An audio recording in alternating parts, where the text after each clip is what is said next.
احلى 3 تتبيلات للحمه هبدا بيهم تفريزات رمضان: البفتيك، بيف استراجانوف، بيف شاورما. فيديو البفتيك عندي قبل كده كان معدي ال 2 مليون مشاهده عشان انا بعمله في طبقين بس: نص كوبايه لبن، معلقه كبيره خل، بسيبهم 10 دقائق بيعملوا لي حاجه اسمها باتر ميلك، عصير ميه بصلايه، معلقه صغيره ملح وفلفل، توم وبصل باودر، نص معلقه كمون، معلقه كبيره هرميه من الدقيق، وبضايه. الكلام ده للكيلو الا ربع من البفتيك، 9 قطع بالظبط. بسيبه في التتبيله دي على الاقل ساعه، بكون مغطياه وسايباه في التلاجة. بعد كده بروح مطلعاه، بحط جنبي كوبايتين من البقسماط، عليهم نص كميه التوابل اللي هحطها على البفتيك.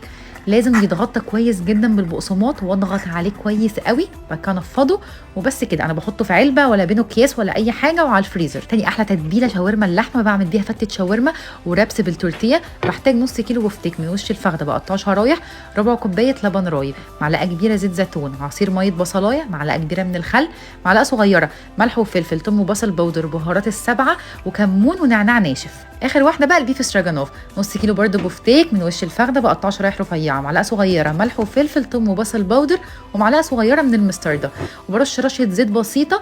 دي بعمل منها البيكاتا، وبعمل منها كمان بيف استراجانوف، وبعمل بيها باستا بشرايح اللحمه مع المشروم.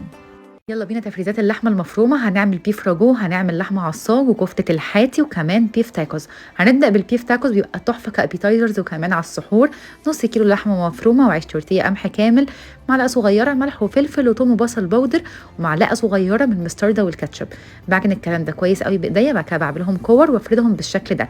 بخزنهم ان بين كل واحده والتانيه ورقه زبده، وبرجعهم كلهم تاني في كيس عيش التورتيه ما بتاخدش اي مساحه. تاني واحده لا غنى عنها كفته الحاتي باسهل ما يكون: بصلايه مفرومه متصفيه من الميه، بقدونس، بستخدم بهارات كفته الحاتي من اي براند، ومعلقه صغيره بيكنج باودر وبيكنج صودا.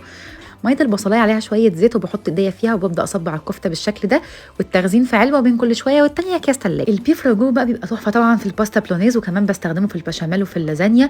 زبده والزيت، بصلايه مفرومه وجزرايه مبشوره، بديهم تقليبه كده يتبلوا. بعد كده بنزل بنص كيلو لحمه مفرومه يتكرملوا مع بعض بقى، وبتبل معلقه صغيره ملح وفلفل، توم وبصل باودر، ورق لورا وحبهان مطحون، وبحط شويه كرفس، عصير طماطمايه، معلقه كبيره صلصه، بحط ربع كوبايه ميه ومعلقه كبيره من خل التفاح، وسيبوها ان شاء الله 3 ساعات. اخر حاجه العصاج العادي: معلقه كبيره من السمنه فيها بصلايه مفرومه، ورق لوري، وحبهان، واللحمه المفرومه، معلقه صغيره ملح وفلفل، توم وبصل باودر، وقرفه، وبهارات لحمه.